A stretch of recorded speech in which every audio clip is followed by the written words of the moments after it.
Drum roll. And we're live. How you doing, Jeff? Pretty well. How are you? Very good, very good. It's Wednesday. It's Yes. 12 noon and it's halfway through the week. Things are going crazy over here, but I like it. Business-wise, that is, business-wise. Business-wise, yeah. How are things with you today? Good. Not as crazy as you, it seems, but good. Yeah. Awesome. And it looks like we've almost color-coordinated shirts today, so that's cool. Yeah, there you go. So, I don't know. This is more of a gray-black. You got some blue there, so not totally. But next time we should text each other to see who's wearing what. Don't want to, Don't want to confuse everyone. No, yeah, right. I like it. Yeah. Awesome. So it's Wednesday. What does that mean? Yeah, cool. So Wednesday is What Buyers Want Wednesday. So every Wednesday, we take a look back through some of the emails that we've received from investors and buyers that are out there, giving us an indication of what they're shopping for. What are they looking for right now? Where do they want to invest their money when it comes to e-commerce? So they share their criteria with us, and we thought it would be helpful to also turn around and share that with you in case you have a business that you feel would fit with any of these criteria. And then we also sort of poke fun at some of them and have some fun along the way too. So that's good. Yeah, absolutely. Yeah. Set up to share my screen here. Ooh. Sometimes it seems buyers don't know what they want either. So that's always fun. Right. Oh no. Would you be able to share your tab this week again, mate? That's one thing I didn't test before getting started here. Hi, Mel. Thanks for joining us. Yeah, sure. Let me just see here. I had some issues with Chrome this week, and I switched to Firefox, and I just realized I haven't shared my screen yet on StreamYard. So anyway, we'll play some awkward elevator music until that's ready. Oh, it's ready. Should be up there, yeah. Cool. Look at that. That's awesome. All right. There we go. I'll let you control the rest of it. But anyway, let's dive in here, right? The first investor that we're looking at was looking for a business with $300,000 to $500,000 in annual net profit. The profit margin should be around 20 to 25%, and the categories they're interested are home kitchen, baby products, sports and outdoor, and personal care. And they are looking for a maximum. Yeah, go ahead. Sorry, 1 second, mate. Would you be able to increase the size? See where it says 100%? Yeah, let's do that. Increase that to 150 or something. Then that's better. We can see that awesome. Now. Cool. Okay, yeah. So anyway, this buyer is looking for a seller that has a maximum of 3 SKUs, and each SKU needs to have 1,000+ reviews and an EBITDA of 250 to 500,000 with margins of 20 plus. They said the category was 20 to 25% was the range, but above 20%. This is that's a bit of a head scratcher. Obviously, this is a case where they're going to ask for what they want, but they would probably review, all sorts of stuff. But to have a smaller value deal with 300,000 to 500,000 in EBITDA or SDE, to have 3 SKUs or less would be pretty rare, I would think. Yeah, we were talking about this one. Leanne mentioned this. I think this came through overnight. We were talking about this earlier today, saying what kind of business would this be? Like, we've not seen too many that are this optimized. That would be a highly optimized business. So what they're really wanting is, it's good that they've got some defined categories here, but what it seems like is they're wanting hero products. So they want a couple of SKUs to acquire. Now, there's a few reasons they might want this. One is they're looking to do a portfolio approach, so they don't want a million SKUs, which is quite common. But the fact that they're wanting 1,000 plus reviews, margins over 20%, they're wanting really optimized hero products here. And my guess would be is they're wanting to put those into a portfolio of these categories that they're interested in. Maybe they're already in some of these categories and they're looking to basically put that into one brand or one business umbrella and use multiple arbitrage. So we talked about multiple arbitrage.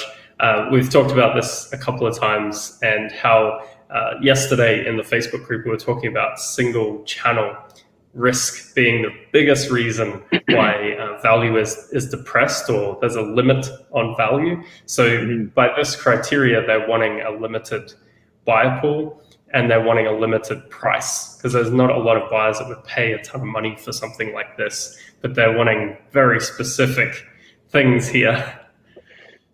Yeah, that is pretty specific. I mean, there was a couple of sellers that I could think of that have, limited amount of SKUs in one of these categories, but they're like with 1,000 plus reviews on each SKU, like they're in the millions.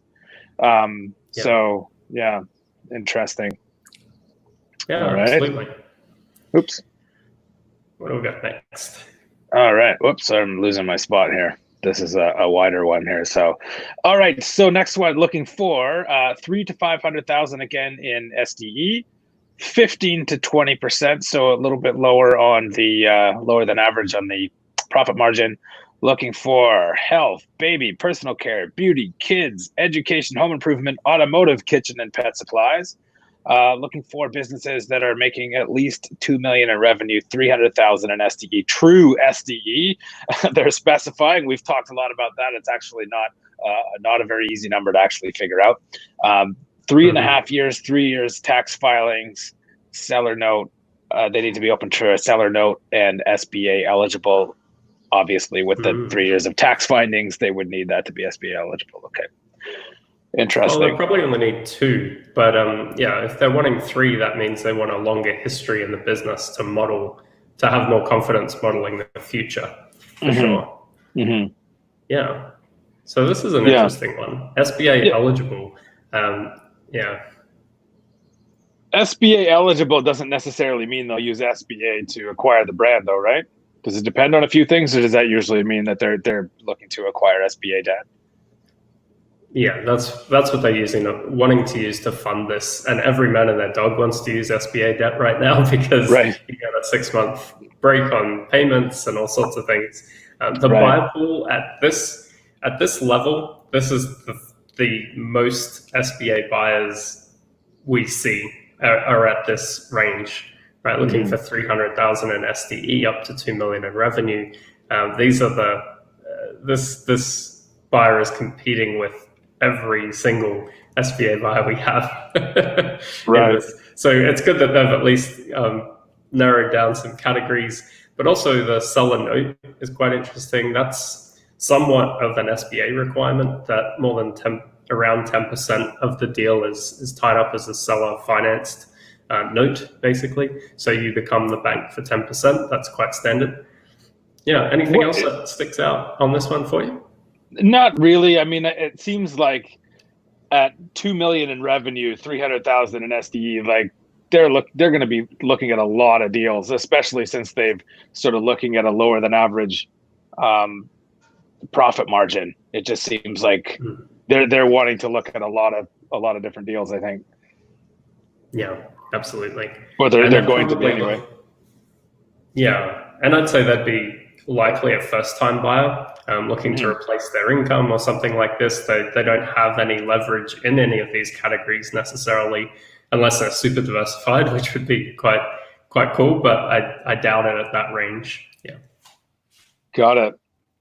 All right. So this next one, looking for under 300,000 in SDE. They're looking for a highly profitable, so 30% or better in the profit margin, pet, cat, dog category.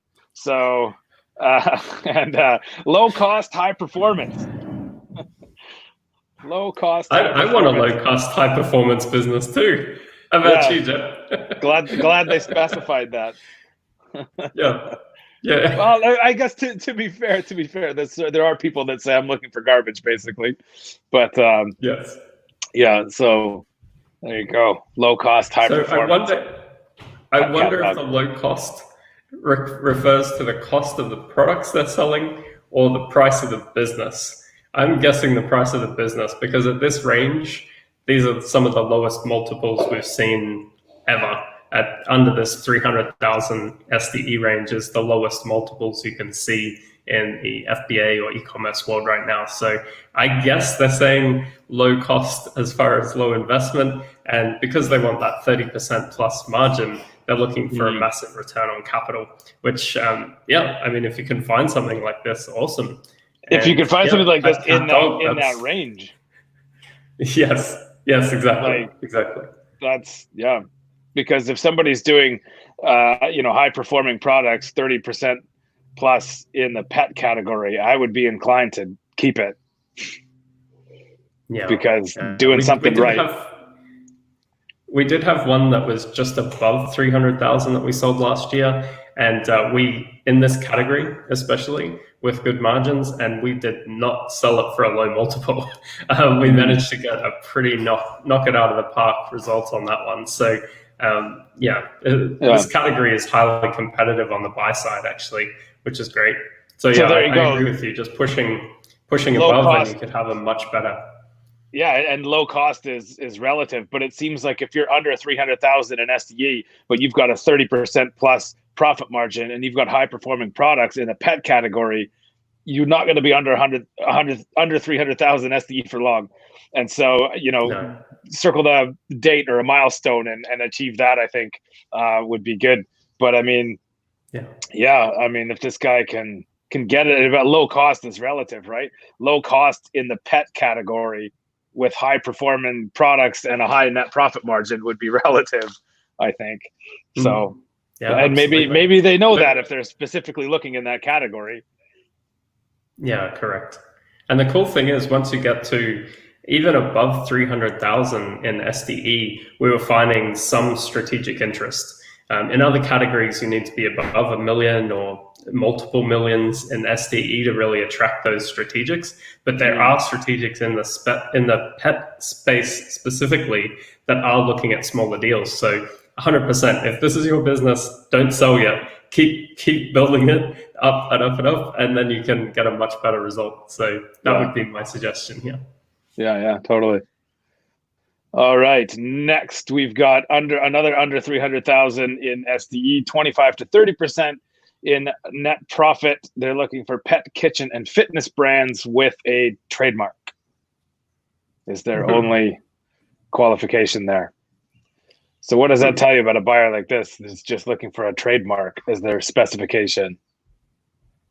Yeah, so they want defensibility, and they want to be able to stop other people hijacking the listing. That's what you need the trademark for, realistically. But a trademark, what does a trademark really do, though? I mean, how much defensibility is that? That's pretty easy to get. I mean, a design patent is like the real juice, right? On Amazon specifically, this can help defend against hijackers. Right? There's another layer of protection you get specifically with Amazon. Outside of that, you're right. It's not a ton of protection, but it's some.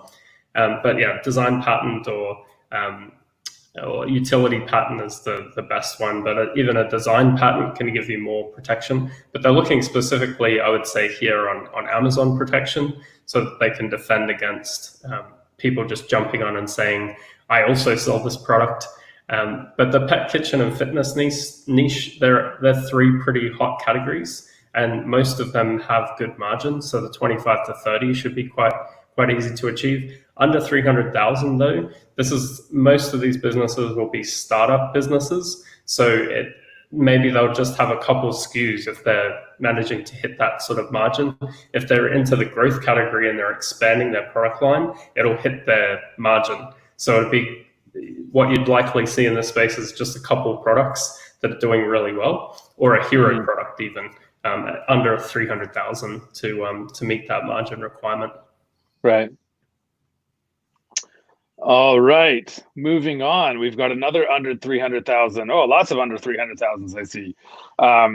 25 to 30% profit range they're looking for an Amazon FBA, private label, steady ranking, and obviously the IP to go with it. Amazon FBA is another one. They might as well have just said no category. But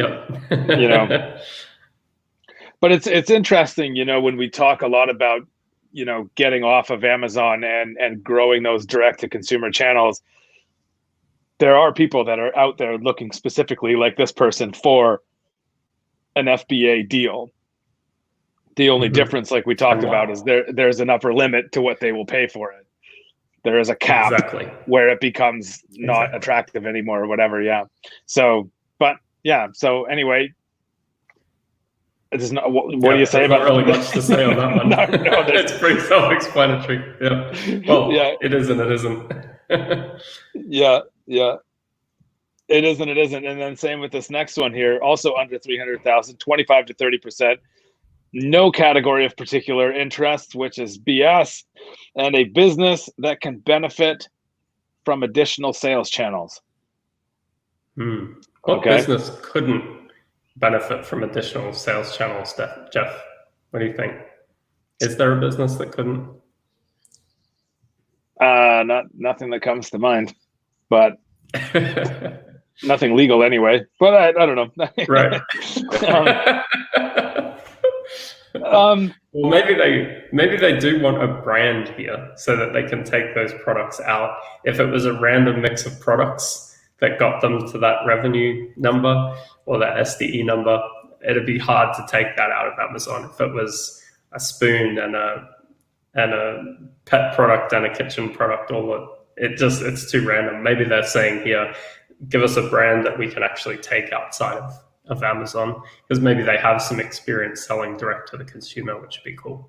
Yeah, it seems like they would have like a team in place or whatever that, or they already have some of those distribution channels already set up. But then that brings me back to the category question. It does matter. If they've got channels that are already set up, then you can't tell me that the product, category doesn't matter. So sure. I wish that category was a bit clearer for investors or whatever to say, I think that they put none there just so they don't limit how many decks they see. It's like they're not really sure. They just want to be fed some deals so they can sort of see what's out there and sort of narrow it down from there. But that doesn't do anything to help us, or doesn't do anything to help, a seller who's looking for somebody like that. But yeah, I don't know. That's just, I don't know. Yes. Not very helpful to put nothing in that category anyway. Yeah. Clint has a comment. He says wholesalers may be constrained to only the brand's approved channel.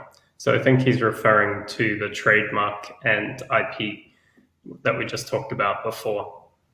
Let us know if that's correct, Clint, or if you have more to say on that, we'll jump back up. But thanks for coming back on the show. Clint's a regular. We should put him on the payroll at this point. This is great. Coming back on the show.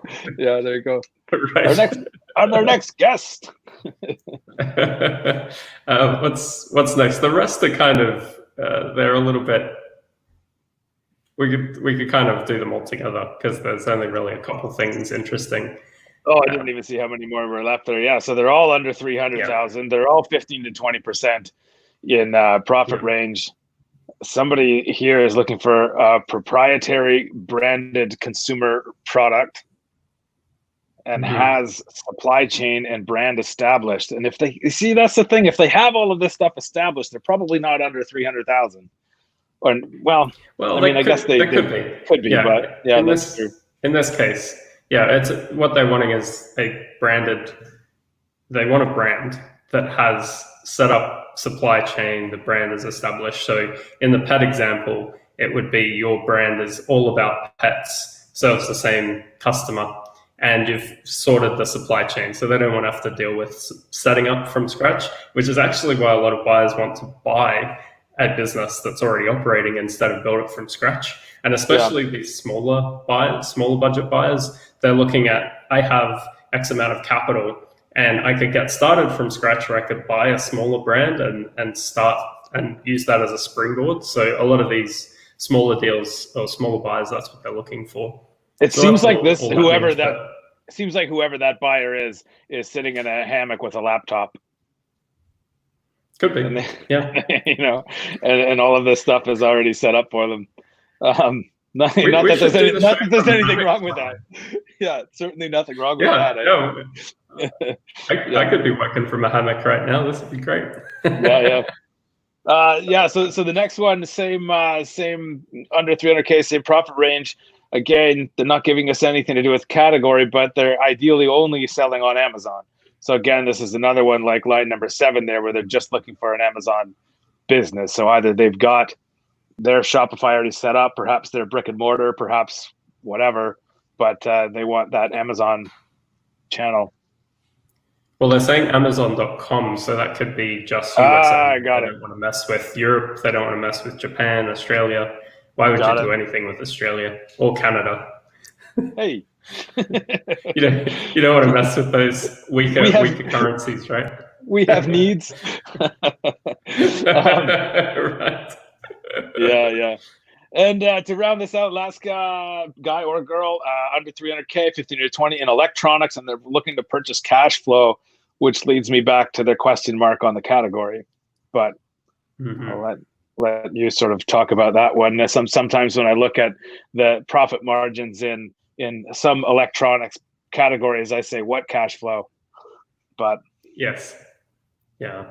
It's a tough one, the guys that do really well in electronics have a longer window in mind, and they often battle through really bad reviews or poor to average reviews in the beginning to get the product to the best possible version of itself, and then see the reward on the other side. They're high volume categories, but it's tough to make them work.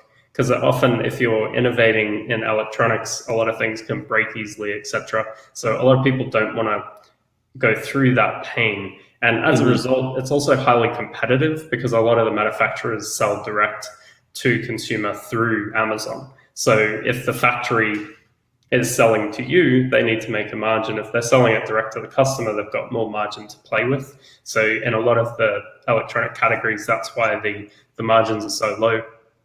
Yeah. But some people love the electronics stuff. Maybe they've got some supply side leverage there to base that off, or they have an affinity to specific categories. So, well, that's why I'm kind of surprised to see the cash flow thing in there, because typically when we see like electronics or whatever, it's like it's an add-on, or you know what I mean? Like they've got electronics already set up, they've got their distribution channels already set up, and they're looking to sort of add on to their product suite. But somebody looking to buy cash flow, to my mind, wouldn't be looking in the electronics. If it was just a cash flow play, it wouldn't be electronics that they would be looking at. So I find that a bit of a head scratcher, but obviously this is all the information that we're given. So that's all we know. Yeah. What they could be saying is they like electronics, but they want it to be profitable. And often the launch phase of electronics is not profitable. So they're wanting to bypass all of that. I think that's how I read it. But yeah, unless we're actually talking to them, we wouldn't know. Awesome. So Clint also follows up. So I'm saying that a brand will approve for a wholesaler to sell in only the channel, example FBA, but not on their own Shopify store, that the wholesaler approaches them to sell in, at least anecdotally. Great to catch up with you guys again too. Okay, cool. So yeah, again, that's why we're wanting branded products, right? So otherwise, if you don't have the brand protection or you don't own the brand, then you're limited by how and where you can sell. Yeah, good point, mate. Awesome. So yeah, anything else to add on those ones, Jeff? No, not really. Looking forward to see what next week's mixed bag of Yes. what buyers want is. Yeah. Oh, actually, before we do that, a resource that we've put together. So if you do fit any of these categories, definitely reach out to us. We'll give you the email in a sec to talk to you more about that. But also, if you're wanting to figure out how to position your business and make sure it's in the best possible position for sale, we've created a resource called FBAscorecard.com. It's an easy way for you to have a look at your business and compare against businesses that have sold in the past 12 months. It's a grid format. There's also a video of me walking you through how to think about your business using this scorecard. So if you want to take a look at that, that's a great resource. And then if people want to reach out to us about selling their business, how can they do that, Jeff? Yeah, exactly. So sales@thefbabroker.com is the best email to use. It comes straight to my inbox. If you've got a business that you think matches up with any of this buyer criteria, or if you just want to talk about what you can do to improve the value of the business for an exit somewhere down the line in the future, or maybe you're looking to sell now. Either way, that's the best email to use, sales@thefbabroker.com, and we'll arrange a time to have a call and chat about what your plans and what your goals are. Absolutely. That's it. I like tomorrow. It. Yes, tomorrow. Tomorrow. Yeah, big deal. Drum roll comes through. Yeah, exactly. Loud and clear. Loud tomorrow, and clear. Awesome. So tomorrow we're running a free training all about the biggest opportunity that we're seeing in FBA right now that nobody else is talking about. I've been watching for weeks, maybe even months now, to see if anyone's actually talking about this stuff. They're not. So we're going to do it. So to join that, email us sales@thefbabroker.com and just put webinar in the subject line. We'll send you the details.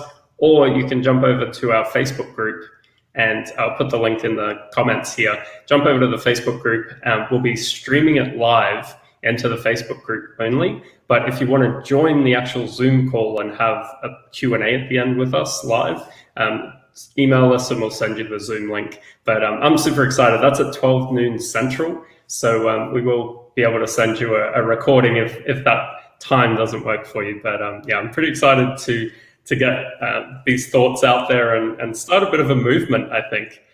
We'll see. We got one more quick question if you want to jump on it on the side there. Oh yeah. Sure. I didn't see that. Yeah, just one last one. Seems like lots of deals under the 300,000. Is there an increase on demand for the smaller businesses?